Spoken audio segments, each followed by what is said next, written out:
Good evening, everyone, and welcome to NKU 6 at 6. We usually are together in person at various community venues, but COVID-19 says we cannot be, so we are with you tonight on Zoom. I'm Mark Nykirk, the director of the Scripps Howard Center for Civic Engagement, and we are the host for the 6 at 6 series, which showcases the scholarship and creative work of NKU's talented faculty and staff. We've put this special virtual series together pretty quickly, really, but there's enough talent at NKU to do it. So we are in our fifth in the series tonight. So thanks for being with us. We will have Dr. Kristine Yohe with us in just a moment to present. She'll talk for about 45 minutes, and then we'll have time for questions afterward.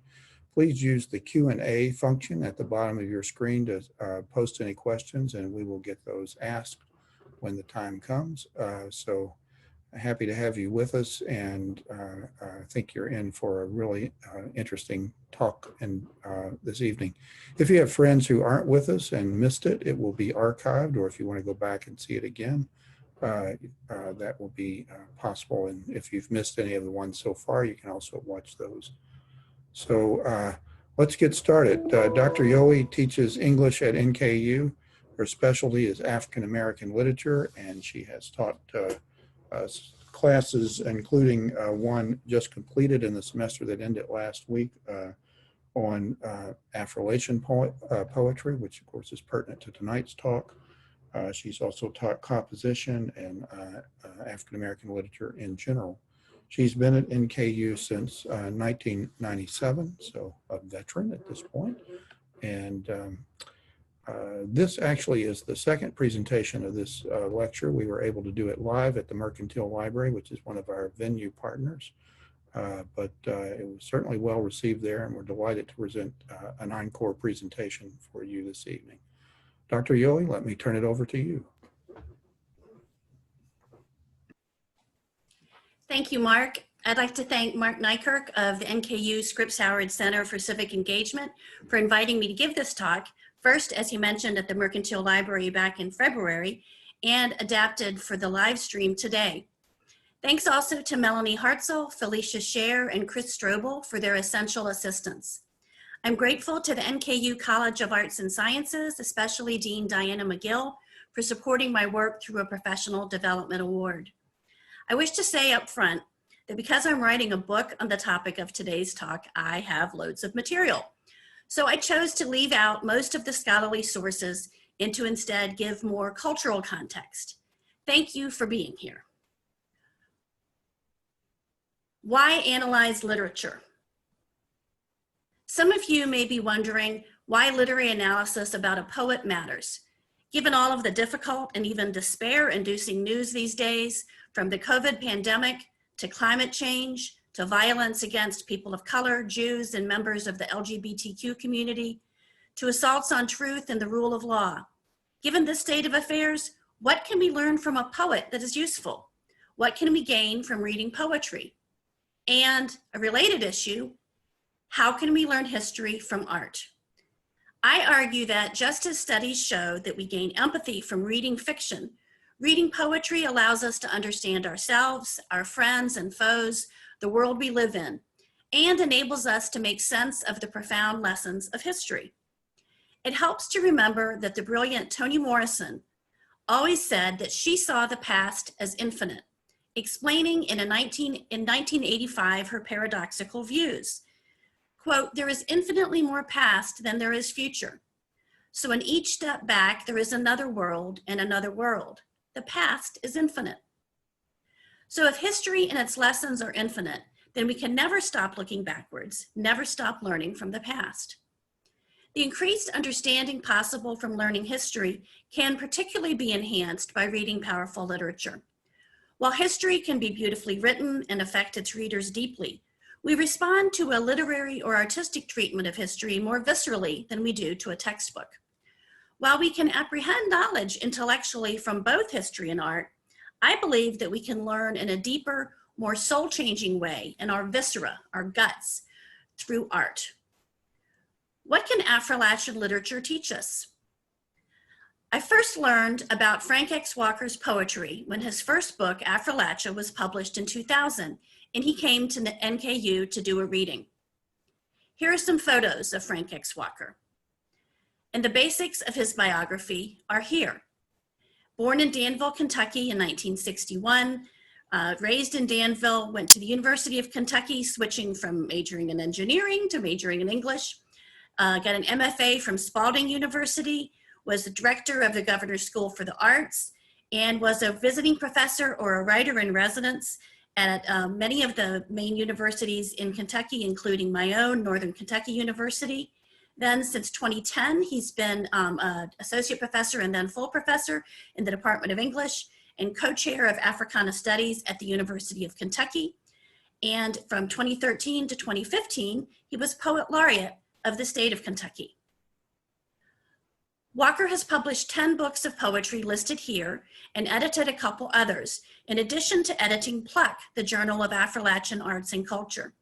My book project covers the books listed here in blue, in addition to one manuscript not yet published.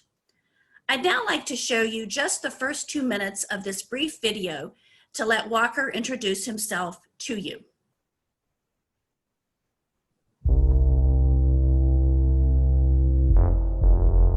Hi, I'm Frank X. Walker, and I am Creative Lexington.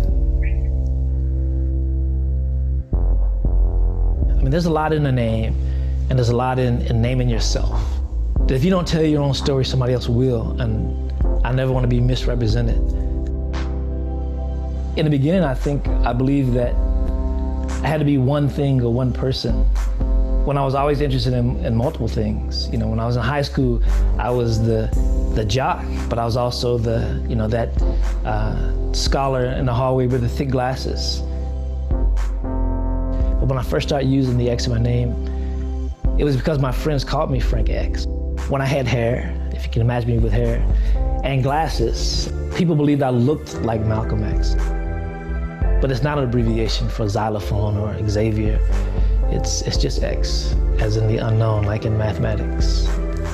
In 1991, I opened a dictionary, and my dictionary said, Appalachians were the white residents of the mountainous regions of Appalachia.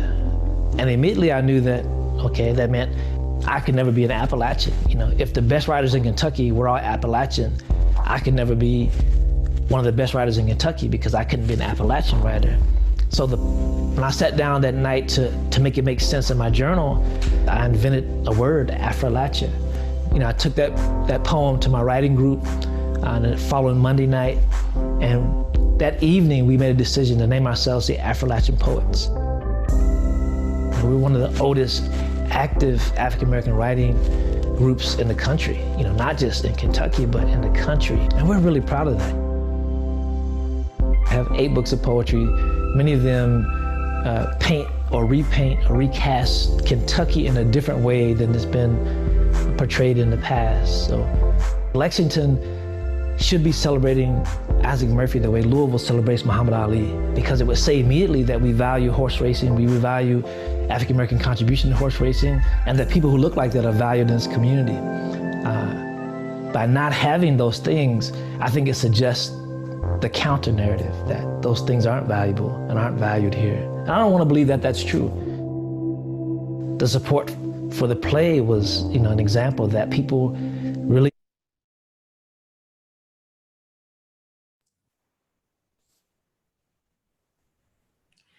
While Walker's fame grew substantially when he became the Kentucky Poet Laureate in 2013, his star was already rising decades earlier when in the early 1990s, he and poet Nikki Finney co-founded the Affrilachian Poets.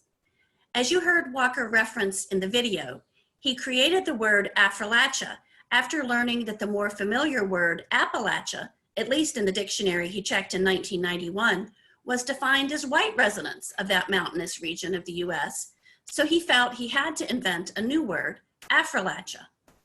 And Affrilachian is now included in print and online dictionaries, such as the 2010 New Oxford American Dictionary, which contains this listing. Affrilachian, noun, an African American who is native to or resides in Appalachia, as in the Affrilachian Poets, as a blend of African American and Appalachian. After learning about Walker's first book, Affrilachian, I participated with curriculum development for Coal Black Voices, a 2001 award-winning documentary by Jean Donahue and Fred Johnson about the Affrilachian poets, in which I've taught ever since.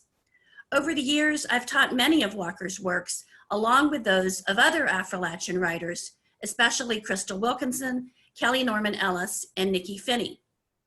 My teaching and research have regularly engaged the central goal of the Affrilachian poets, which, as their website indicates, is to render the invisible visible.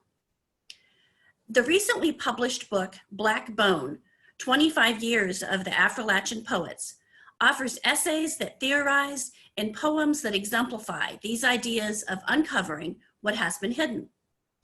Black Bone, which was edited by Bianca Lynn Spriggs and Jeremy Payton, two of the Affrilachian poets. This book includes founding members of the Affrilachian poets as well as more recent additions. The Affrilachian poets write, as Spriggs and Payton explain, a poetry of witness, where they engage in the prophetic act of naming and claiming identity and place. I've been delighted to follow along as a former NKU student of Frank X. Walker's and of mine. Keith S. Wilson has now gone on to complete his MFA in creative writing and become a member of the Affrilachian Poets. Keith Wilson has recently published his first book, Field Notes on Ordinary Love, which is excellent.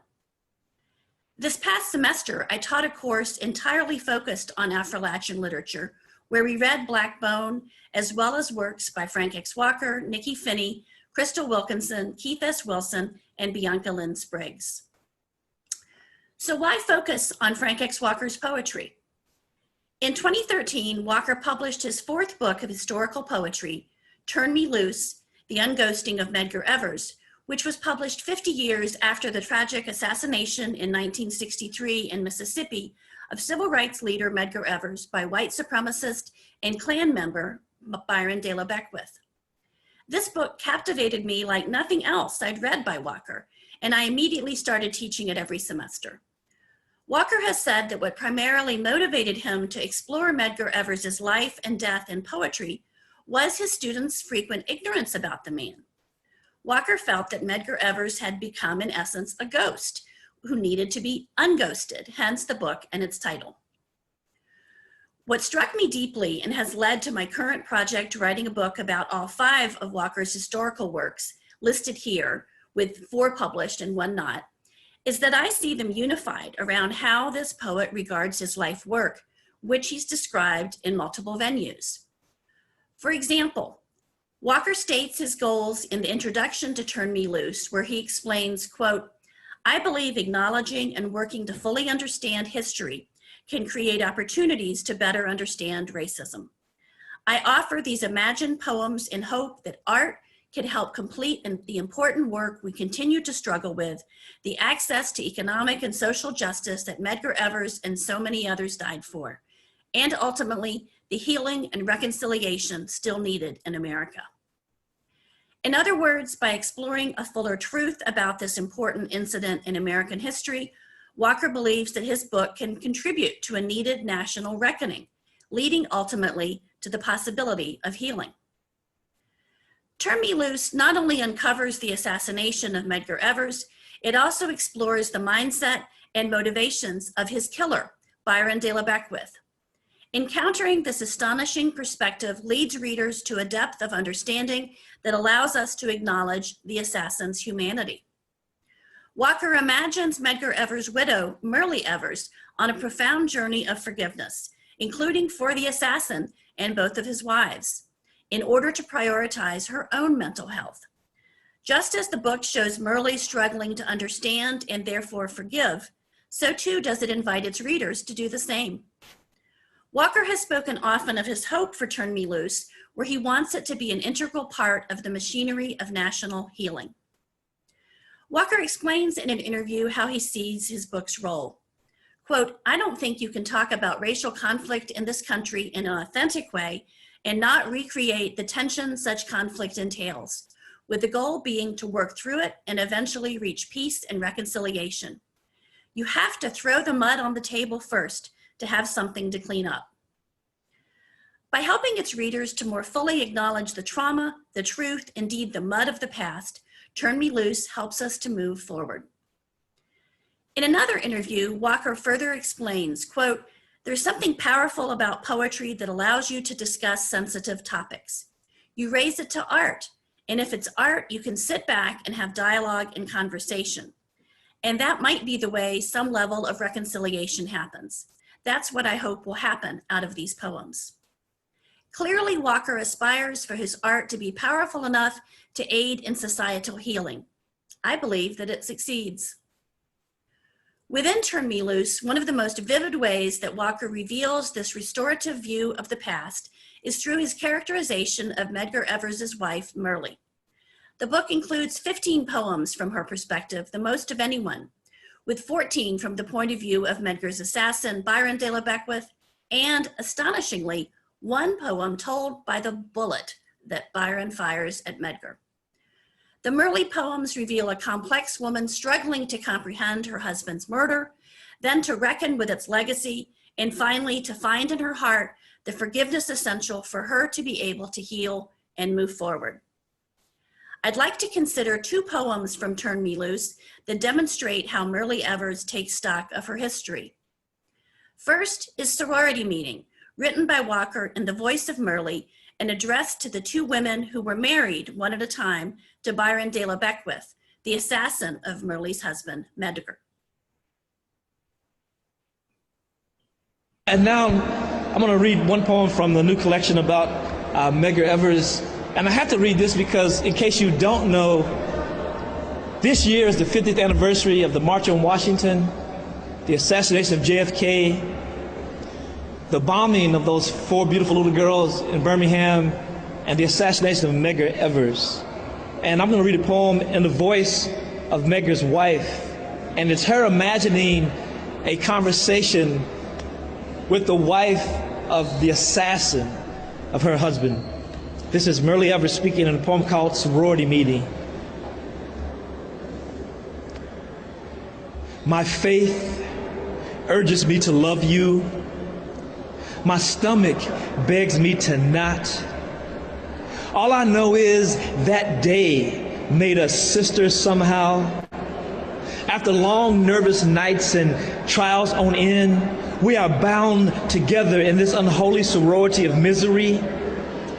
I think about you every time I run my hands across the echoes and the hollows of my sheets. They seem loudest just before I wake.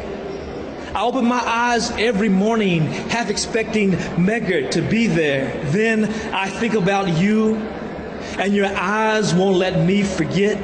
Your eyes always snatch me back.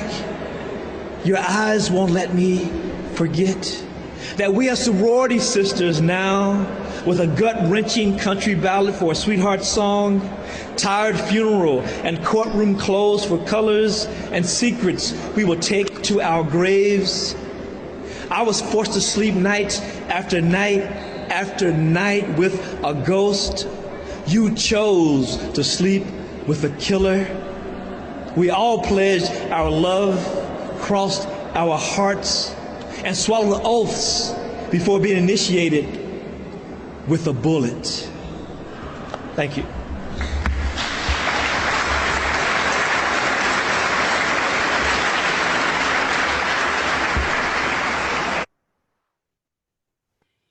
Here, rather than demonizing these women, which would surely be the inclination for many of us, Walker's imagined Merle recognizes what they all have in common.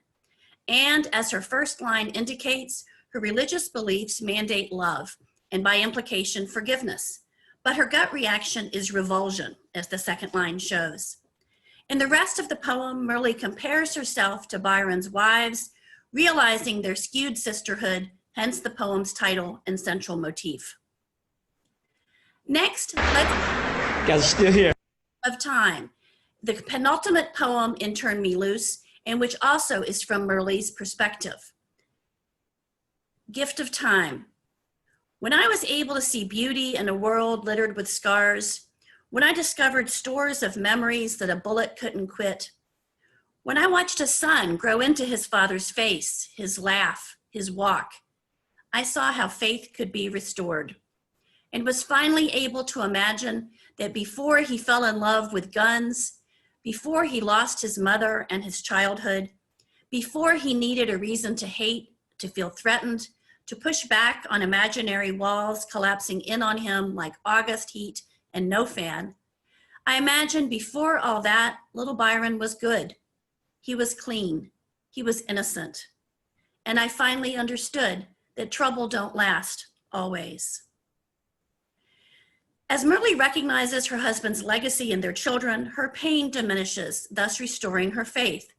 Merle notes that after she has reached personal equilibrium, she is finally able to imagine a young Byron who is undamaged and does not yet feel murderous hatred and threat. The poem's ending is gentle. Once she is able to get to an imaginative space before the fall, Merle can begin to heal, which is, of course, the true gift of time. In the last poem in Turn Me Loose, Heavy Weight, Walker imagines the state of Mississippi as a wrinkled and scarred old elephant. I just wish to look at the end of this poem where Walker shows that Mississippi, and perhaps the entire country, can only heal if it is able to, quote, love her elephant self and to ask for, extend, and receive forgiveness. But she must never, ever, ever forget. So Walker ends this book with his last poem imploring his readers to remember and to forgive. But this final poem is not really the ending. The book closes with a timeline that starts with the 1954 Brown versus Board of Education desegregation decision, with entries on the murder of Emmett Till in 1955, the assassination of Medgar Evers in 1963, and ending with the 2013 murder of Trayvon Martin. Walker demonstrates, therefore, that a key part of remembering and implicitly also forgiving and healing must be to bear witness. Walker explains his creative purpose in another venue. I write because I accept my responsibility as a witness and because I believe in the transformational power of art. Evident across the body of his work, these beliefs lead Walker to seek creative inspiration from historical, literary, and personal ancestors. So what's up with all of this reckoning with the past?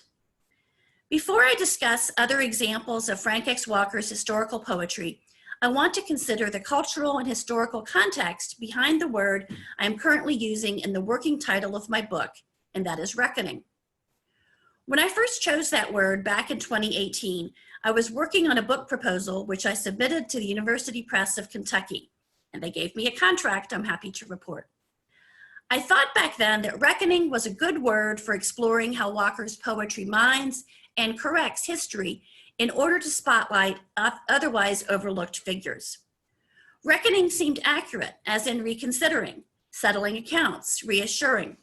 And I still like these ideas, but recently I'm unsure if the word reckoning is perfectly in tune with the times or has it become a cliche. Either way, in this current moment in history, in our national zeitgeist, there is a whole lot of reckoning going on. Honestly, revisiting and excavating the past can be a healthy basis from which to move forward, as these wise African-American writers so powerfully encapsulate. The way to right wrongs is to turn the light of truth upon them. From Ida B. Wells, journalist, anti-lynching activist, and posthumous recipient of a Pulitzer Prize just this year in 2020. Not everything that is faced can be changed, but nothing can be changed until it is faced, from wonderful novelist and writer James Baldwin. History, despite its wrenching pain, cannot be unlived, but if faced with courage, need not be lived again, from Maya Angelou. Our country needs to reckon with history to air out festering national wounds, leading, we can hope, to healing. For context, consider examples of reckoning with painful history which have taken place over the past century. First, after World War II were the Nuremberg trials, mostly relating to Nazi war crimes, crimes against humanity, and particularly the genocide of 6 million Jews in the Holocaust.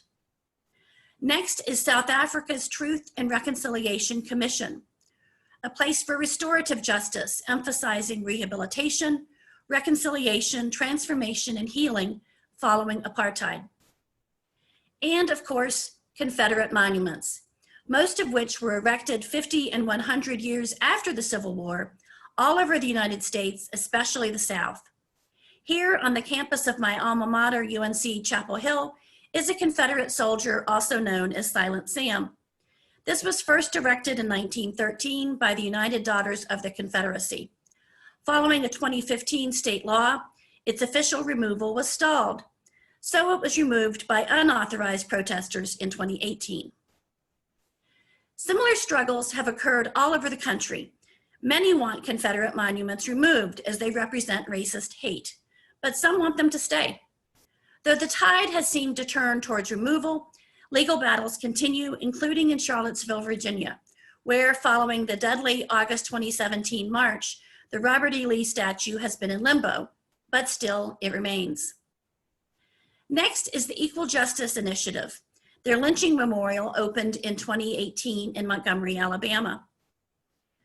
To overcome racial inequality, we must confront our history. This is the motto of the Equal Justice Initiative. It appears on their social media postings.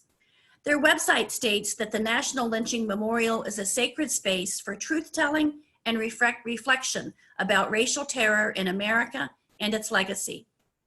I see truth-telling and reflection as essential elements of reckoning with the sometimes violent legacy of the American past. And I just had to include this headline from the Equal Justice Initiative website about reckoning with the past. It's everywhere. While I now seem to see examples of reckoning with the past everywhere I look, I believe that Frank X. Walker was ahead of his time when he started his important work. While his first book of historical poetry, Buffalo Dance, was published in 2004, Walker's more personal poetry has always reckoned with his familial and communal past. If not for his amazing range of historical poetry, perhaps this national zeitgeist would not be so strong. How does visual art reckon with the past? In an interview about writing her masterpiece, Beloved, Toni Morrison explains how she sees her responsibility as a writer who cares about Black history, stating, quote, "Some things only artists can deal with, and it's our job." In linking literature with visual art, I would like to consider how, like the Affrilachian Poets, contemporary African-American painting and sculpture also reckons with the past to correct omissions in history. First is Kehinde Wiley, who has done history-correcting painting and sculpture, most notably Rumors of War, installed on Monument Avenue in Richmond, Virginia in December.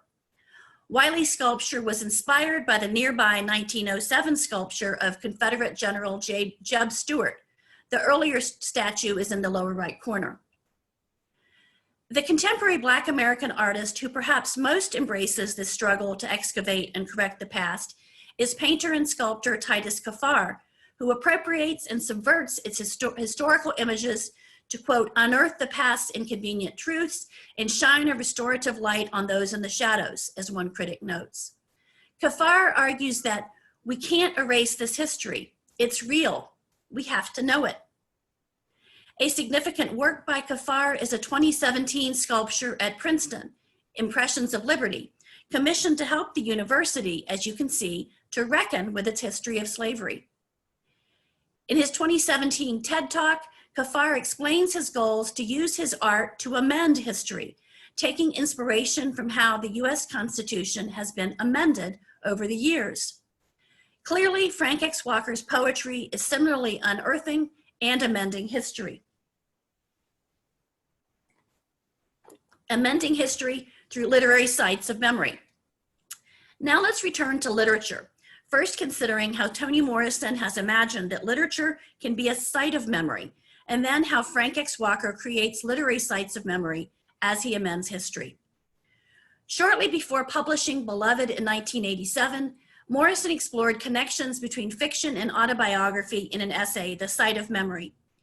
What I find most useful here to my reading of Frank X. Walker is her discussion of searching for ancestors. Quote, "It's a kind of literary archaeology. On the basis of some information and a little bit of guesswork, you journey to a site to see what remains were left behind and to reconstruct the world that these remains imply. Morrison explores what her personal and literary ancestors left behind, which she tries to tap into for her fiction. Quote, "The remains, so to speak, at the archaeological site, they surface first, and they surface so vividly and so compellingly that I acknowledge them as my route to a reconstruction of a world, to an exploration of an interior truth that was not written, and to the revelation of a kind of truth." These Morrisonian ideas directly resonate with Frank X. Walker's creation of literary sites of memory in his historical poetry. He surely conducts literary archaeology by excavating history to discover an imagined authenticity. While the words voiced by the historical personae in Walker's poems are steeped in rigorous research, they ultimately are created by him. So he also imagines convincing interior lives, to use Morrison's term, for these characters, much as we saw in the poem spoken by Medgar Evers. Walker uses a comparable tactic in each of his books about historical poetry. Let's now consider 3 final examples. Reckoning with York's past on the Lewis and Clark journey. I'm struck by how convincingly Walker's 2013 Turn Me Loose advances national racial healing. That book's introduction about reconciliation was where the germ of my entire project originated, as I believe that Walker takes a similar approach in his other historical books. Walker's third work of historical poetry, the 2010 book Isaac Murphy, I Dedicate This Ride, essentially amends the received history of horse racing in Kentucky. Walker dispels the mythology of the Kentucky Derby being dominated by white jockeys through his rich characterization of once celebrated and later ignored black jockey Isaac Murphy, the first person to win the Kentucky Derby 3 times, in 1884, 1890, and 1891. Again, giving voice to the voiceless, this book includes persona poems from Isaac's point of view, as well as from his wife, Lucy Murphy, and others. Turning now to Walker's 3 works about York, 2 published books and 1 as yet unpublished manuscript, we learn how this enslaved Black man, York, who accompanied Lewis and Clark on their 1804-1806 westward expedition, has often been overlooked or completely forgotten. The journey of 8,000 miles took 28 months, and York was an integral member of the Corps. This painting by Charles Russell recounts an incident along the expedition where a Hidatsa chief was astonished to see the darkness of York's skin. Much like Turn Me Loose explores the assassination of Medgar Evers in order to reach the understanding required for reconciliation, and Isaac Murphy exposes the racism at the core of horse racing, Buffalo Dance, The Journey of York, When Winter Come, The Ascension of York, and Metamorphosis, The Return of York, all dive into the past to uncover history that has been obscured, and particularly to give York his due. Walker summons York to speak and feels what he calls, quote, a privilege to serve as a vessel for his voice, unquote, therefore providing a valuable counter-narrative so York's story amends the voluminous record previously solely about the white members of the Lewis and Clark group. When I recently interviewed Frank X. Walker, I asked if he agreed with my supposition that all of his works of historical persona poetry were similarly focused on reconciliation. He said that he didn't see it quite like that, but that the historical poems do focus on what he calls restorative healing work. And Walker said that he sees his literary works amending history in a way that's similar to what the visual artist Titus Kaphar, whom we've just discussed, also does. So while Buffalo Dance, When Winter Come, and Metamorphosis all reckon with the past and amend history, like the Medgar Evers book, they have their own unique restorative goals, which we'll consider now. In the preface to Buffalo Dance, the first York book, Walker explains his commitment to something like Morrison's interior lives, where his poems, quote, reveal the depth of my own individual passion for a version of our story that can coexist with published historical accounts of this saga. Walker works to empower York to advance the reclamation of mute voices. Walker has explained that the second York book came to life almost by request. After Buffalo Dance was published in 2004, Walker and his oldest son traveled several times to the Pacific Northwest, where they spent time with members of the Nez Perce or Nimiipuu tribe, who lived in what is now Oregon and Idaho. 200 years earlier, the Lewis and Clark party, including York, spent significant time with them during the historic journey. Through their visits 2 centuries later, Walker got to know members of the Nez Perce Nation and eventually gained their trust. As he notes in the afterword to When Winter Come, this contact led to valuable access to, quote, transcribed oral history about York's time spent with the Nez Perce, including archival material specifically detailing a recognized public relationship between York and the daughter of Chief Red Grizzly that resulted in the birth of a son also named York. Amazingly, Walker and his son even had meals with people who were known descendants of York. Learning about these archival materials related to York, including material about Native American women, compelled Walker to write a sequel to Buffalo Dance, resulting in the appearance of When Winter Come 4 years later. The introduction to When Winter Come provides a roadmap for Walker's goals in the book. Quote, inspired by visits to the Nez Perce Reservation, communication with York's Nez Perce descendants, and transcribed Nez Perce oral history, this book is about deconstructing accepted notions of history, love, marriage, and freedom, while simultaneously reaffirming the power of literacy and the role of mythology and storytelling in exploration of the truth. It seeks to validate the voices of enslaved African Americans and Native peoples during a time in American history when their points of view were considered invalid. In this way, it seeks to fill a gap in the collective works about the Lewis and Clark expedition and its other important but often overlooked figures. Throughout this second York book, Walker more than fulfills this vision, with poems from multiple points of view, many of them women and several of them Native American. I'd now like to look at 3 poems where Walker reckons with and amends the past, one each from Buffalo Dance and When Winter Come, and one from the thus far unpublished 3rd York manuscript, Metamorphosis, The Return of York.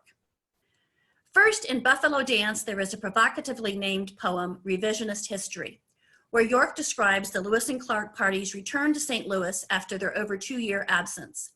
York's true role in the journey is conveniently forgotten as the white men embellish their feats and diminish his. Revisionist History, fired 3 rounds as we approached the shore and landed opposite the center of the town. The people gathered on the shore. This is from William Clark's journals.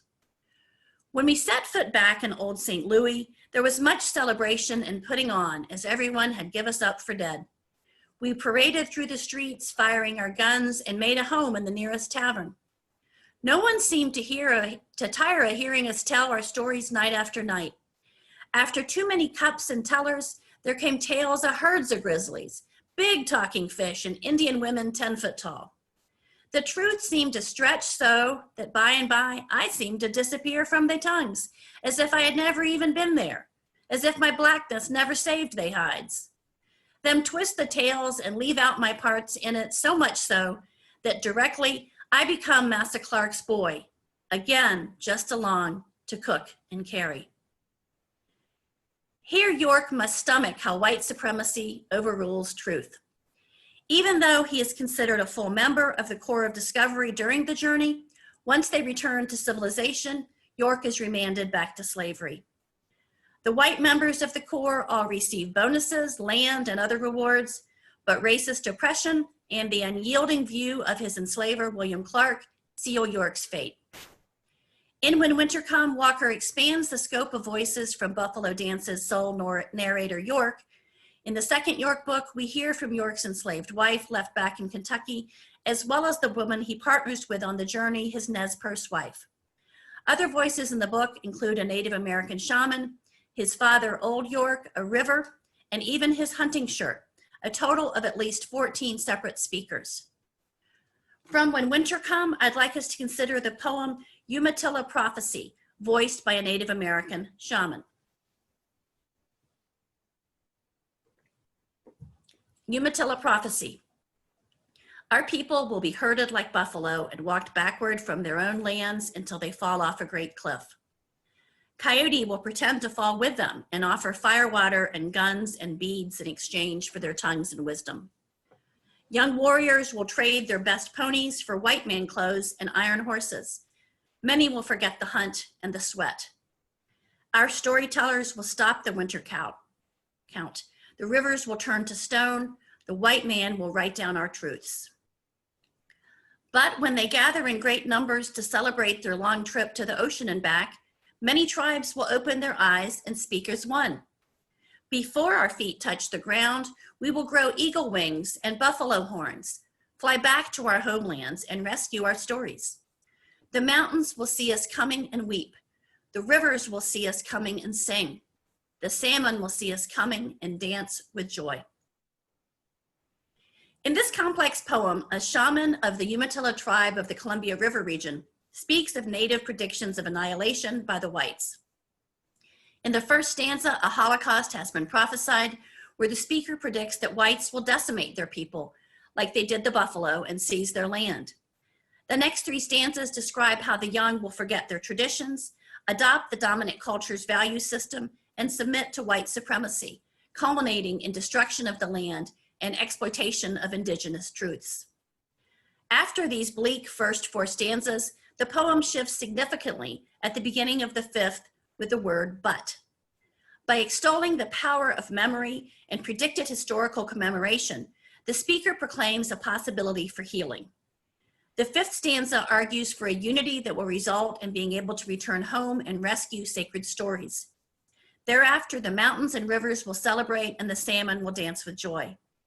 By encompassing this vastness from despair to celebration, this poem acknowledges the European-induced horrors of disease, displacement, and extermination that will plague Native America, while also asserting the power of healing made possible through the potential of healing made possible through the power of memory. All through When Winter Come, York learns life-changing lessons from Native Americans, resulting in his renewed appreciation for the legacy taught by his father, Old York, who strives to keep alive the indigenous traditions he has brought with him from West Africa. Walker shows that York's own possibility for healing is greatly enhanced because of his interactions with the native peoples he encounters.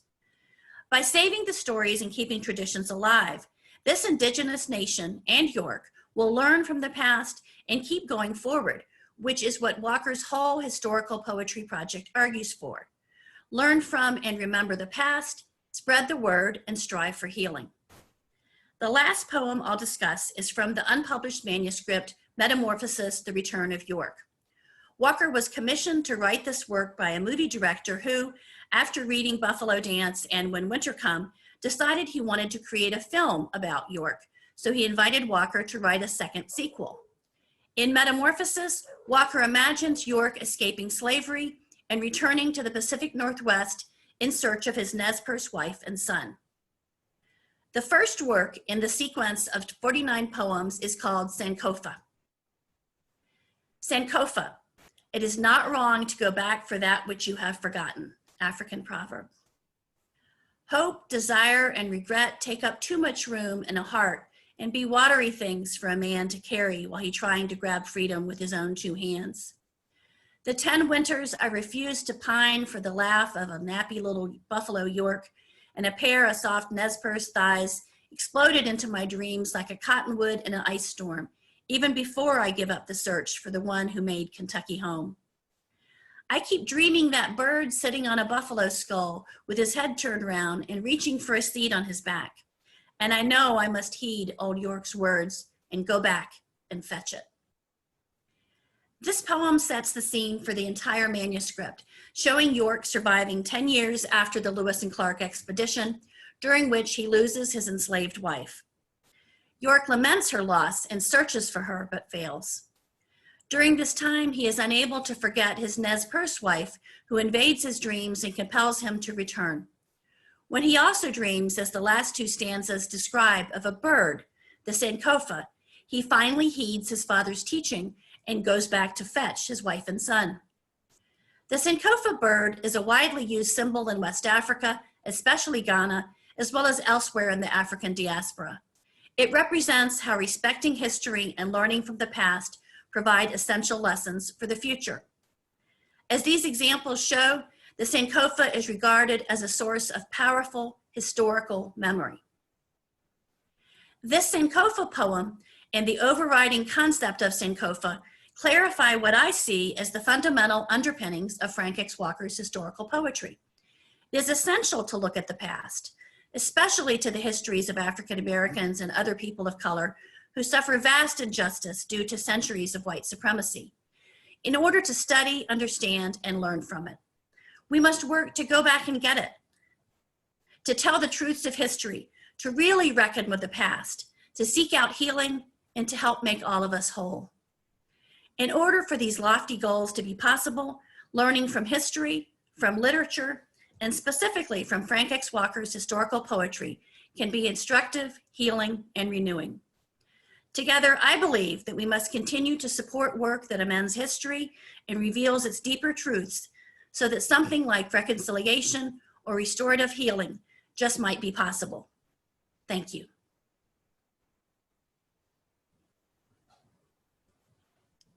Thank you, Chris, for presenting. I'm sure everybody in the background is applauding, and we were really thankful for you presenting that information.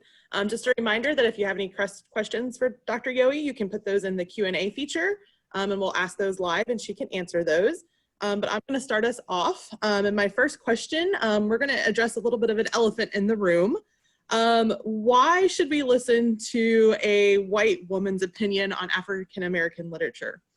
This is an excellent question, and it's something I addressed in my talk in February, but it was part of what I had to cut out for today. And I think it's valid. It's something I talk about with all of my classes, and I talk about it quite openly and honestly. And it's part of it is I've done my homework in this field, and I'm fortunately well trained, but it's also the fact that African American history is American history, and we all need to know it. It's not just something for Black people. But it's also the case that as a white woman, I must be deferential, I must be respectful, and I inevitably have blind spots that I try to fill and work very hard to learn from. And what I really think is has been striking for me as a white professor of Black literature is the power of this literature, its authenticity, its gritty directness about life. It's enormously helpful for all of my students of all racial and ethnic backgrounds to learn. And it's important, I think, for all Americans to learn. And I think it's too often only embraced by people of color.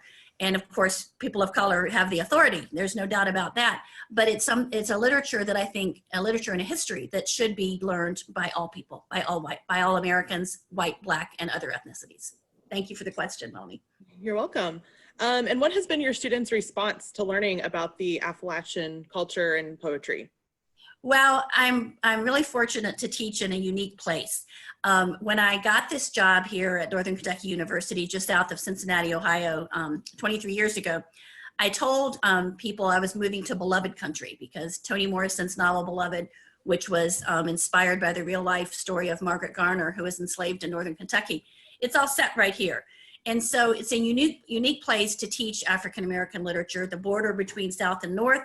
It really is an amazing place. The National Underground Railroad Freedom Center is here in Cincinnati because of the rich history of African-American escape during slavery from the South. So this location is really a great place to teach this literature.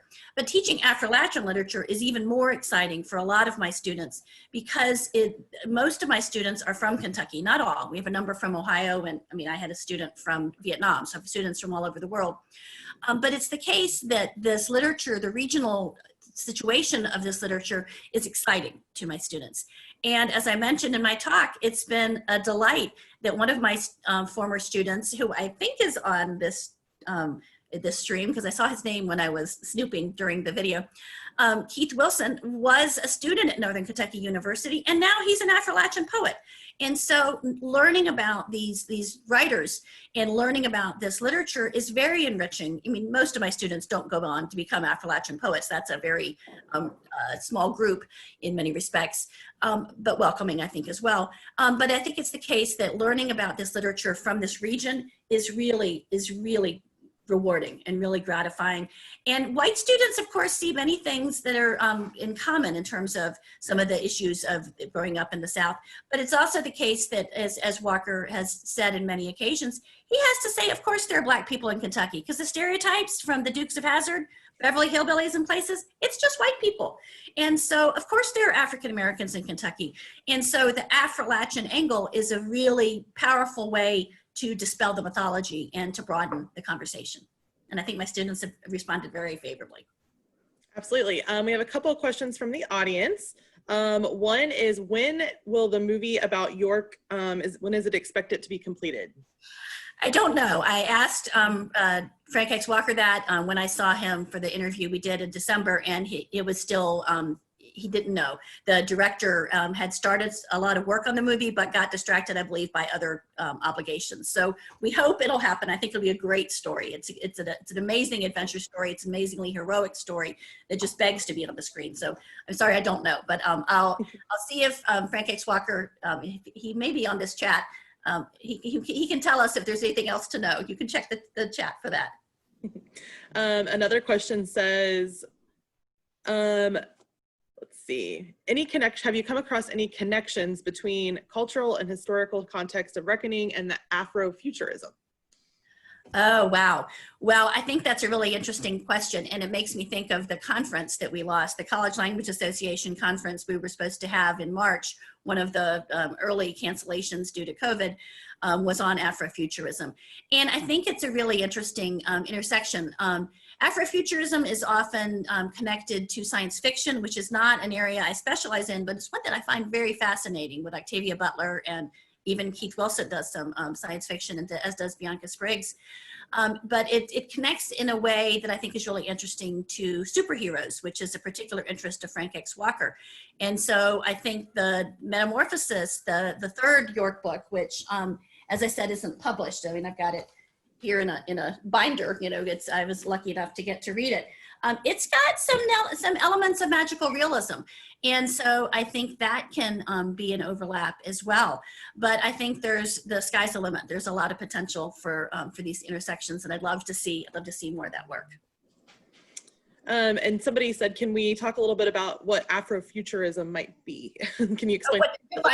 Well, as I said, it's not an area of my expertise, but my understanding of it is the sort of imaginative, speculative angle of literature, where sometimes it's science fiction, but maybe it's broader than that. And it's a sense of sometimes utopian or dystopian views of what might happen. And it overlaps in some ways, I think, with some of what we see in feature film. But as I said, Octavia Butler is the most famous speculative science fiction writer that I'm familiar with. I mean, there are others, but I think that Afrofuturism is a really exciting and growing field of looking at the imaginative and sort of a magical realism sense of what's possible. Thank you.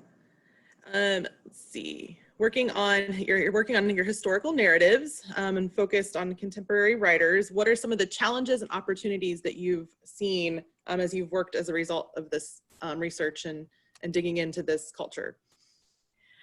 Well, the challenges are that there's not enough published on it. I mean, I've been, for the book I'm writing on the historical poetry, a lot of my sources are history, because there's not been enough scholarly work done on it. Although Howard Ramsby has done some really important work on persona poetry and historical poetry. Frank X. Walker has said he wants the term historical poetry to become as accepted a term as historical fiction is. And so I think that's a challenge, is that sometimes the field itself is new. The field itself is still growing. And so some of of course, the good news about that is there's room for scholarship and publication and opinions to be expressed, and that's what I'm working on with my book. But it's also what I'm working on with my teaching. I mean, the course I just taught on Affrilachian literature, it's the Affrilachian Poets, but it did include Crystal Wilkinson's novel, The Birds of Opulence, so it wasn't only poetry. That's the first time I've taught a whole course on Affrilachian literature. Frank X. Walker told me that he had taught one, Crystal Wilkinson has taught one, and I think some other places this has also been been taught, but it's a field that needs more attention. It's a field that's growing. And so a challenge is that that doesn't have enough attention, but the good news is there's room for a lot of publication and a lot of curiosity and a lot of growth and interest. And so I'm happy to be part of talking about this literature and supporting it and helping it to be more well-known. And because once people know it, they love it. That's not a problem at all once they get exposed to it. But sometimes people don't know. I mean, that definition of Affrilachian from the dictionary that I had in the PowerPoint, I put that on the poster advertising my course simply because a lot of my students didn't know what Affrilachian meant. But the course I just taught was an undergraduate one. I'll be teaching one on the graduate level in the next year or two. And again, that's helpful because more people will know about it. But I will say that I've also been told, my colleague, Dr. John Cullick, who teaches English education, has told me that a number of his students are interested in doing lesson plans about Frank X. Walker's Turn Me Loose that they learned in my Intro to English Studies class. So it's the sort of thing that the more people know about it, the more they want to share it. And I openly, when I have future teachers in the room, I'm like, oh, good. So glad to have future teachers in the room because now you can be exposed to more literature and you can teach more diversity and be enriched by it. It's wonderful to have that exposure. And so I think the challenge is sometimes that the literature is not as well known, but the opportunity is to spread the word, which I'm delighted to do. Thank you. And there's actually a question from Professor Cullick. He asks, there's another elephant in the room, the Confederate monuments. What is the best way for us to answer the white Southerners' protests of this is my history, I don't want to forget about it? Has Frank X. Walker addressed this question? I am not aware of him addressing the question directly. But when I asked him about the term that Titus Kaphar, the visual artist, uses about amending history, I said to Frank Walker that I thought his literature did the same, and he agreed. And so I think amending is a way of, the way the Constitution is amended. It's not that we take things away, but, we had an amendment to end slavery. Well, that was important. Amendment for women to have the right to vote. That's important. And so amending is, to go back and see what happened and see what we can change. And in terms of the Confederate monuments, I'm not aware of Frank X. Walker directly addressing them. I can't think of an example where I've read that or heard that, but I think it's consistent with what he's working on is, we don't need symbols of hatred. We need symbols of truth. And, the fact that most of the Confederate monuments were erected in the 20th century during the times of integration really shows you what the motivation was for many of them. And so it's a big elephant in the room and it's hard. And not every place does it the same way. The Kehinde Wiley statue is put next to the Jeb, or near the Jeb Stuart statue. The Jeb Stuart statue is still there, but it's important that the Kehinde Wiley statue is also there. So that's a way of amending history with, still leaving some of it intact. At UNC Chapel Hill, the protesters took it into their own hands because they found the symbol of Silent Sam so offensive. When that statue was erected in the 1920s, I'm sorry, I looked this up a couple months ago, not recently. The statue at UNC Chapel Hill, the ceremony putting it up talked about violence against women of color. The man speaking talked about horsewhipping a woman of color. So the openly racist dialogue around the erection of the statue, it makes it very clear what the context was. It makes it very clear what the motivation was as well. Thank you. And are there any plans for Frank to come back to NKU? Oh, to visit, I hope. I don't think we can steal him back. I was so sad when he left, but so happy for him. He taught at NKU for about 2.5 years, I think, maybe 3, around 2008 to 2010. But he referred to the job at UK as his dream job, and so I don't think he's going to leave it. But I certainly think that he's spoken and read his literature at NKU many times. And we had a plan to have Keith S. Wilson return, our alum who's the Affrilachian poet. He was coming in April and is going to speak to my class and give a reading, and Frank X. Walker was maybe going to attend that as well. And so I think there are ways to have him back on campus, but I don't think it's likely that he'll come back permanently. I would be happy, but I don't think it's likely. There's also the issue of basketball, so. Understandable. There's a question about Frank using the term restorative healing work. How do you think this is going from desperation to celebration? That's an interesting question. And maybe referring to the Umatilla Prophecy poem, which I don't think was going from desperation to celebration. I think it was saying we have both. And, you know, the reality is that the despair, it doesn't go away, but there are ways to work to restore. And the restoring is like that amending, you know, to restore is to fix or to bring something else and to make it and to improve the whole. It doesn't deny the hell of the past. It doesn't deny hatred and racism. There's no way. But if you make the picture fuller, then that's not all you show. You show the possibility for healing, excuse me, and you show the possibility for growth. And I think it's not, I don't want to be a Pollyanna of simplistic pie in the sky, because, you know, the racist and the white supremacist history is real in our country. And I think we have to face it. I think we have to tell the truth. Something that I said in my talk in February, but part of what I had to cut for today, Prince Brown, Dr. Prince Brown, a professor emeritus from NKU who taught sociology, he said years ago, and it stuck with me, that the United States needs a Truth and Reconciliation Commission like South Africa had in order to air the pain, in order to tell the truth. And that's the only way to have reconciliation is by telling the truth. You can't deny the truth, but you have to, but if you tell it, then maybe there's a possibility for healing. And so I really think that Walker sees his writing as part of that. He said that in some interviews, and I think he's successful. I think his writing is part of that. And from people reading it, it helps to lead towards healing. And so I'm delighted to be able to teach it, to help spread the word, because I think that's what we have to do. And it says, are reckoning, amending, and restoring perhaps sequential steps moving forward?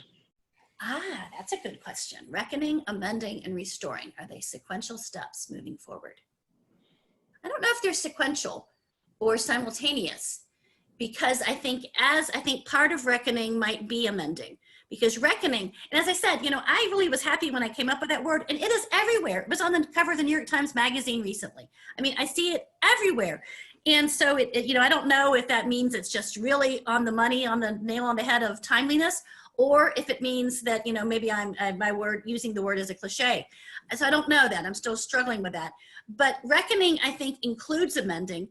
And I think as you reckon and amend, that maybe that is sequential to restoring, because restoring, maybe it comes next. I don't know. I think that's a really good question, and it's something I'll have to think more about. Because I can envision it sequential, but I can also envision part of it as simultaneous. And so it's complicated. Really good question. And when can we expect for your book to be ready for us to read? That's another good question. My plans are to finish writing it this summer. I'm planning on using this talk, part of this talk, as the book's introduction or as a springboard towards it. And I had a sabbatical last fall and wrote 3 chapters, and I have 1.5 to go that I plan to finish this summer. So I hope to turn it in at the end of the summer. When will it be published? I don't know. It depends on revisions.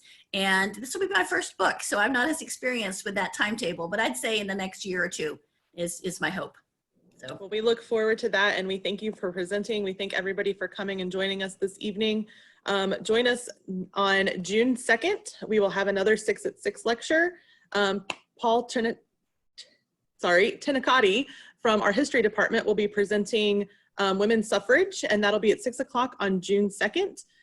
NKU Scripps Howard Center also has a few programs going on through our Facebook page, NKU Storytime. This is for children ages 3 to 8. Every night at 7 p.m. we have a storybook reading on our Facebook page. And you might also be interested in our NKY Forum events. These events have been recently covering COVID-related issues, including the health boards and a lot of issues related to voting and what's going on with that. So we would love to have you for some of our other events, but we thank you for joining us tonight, and we wish everybody good health and happiness.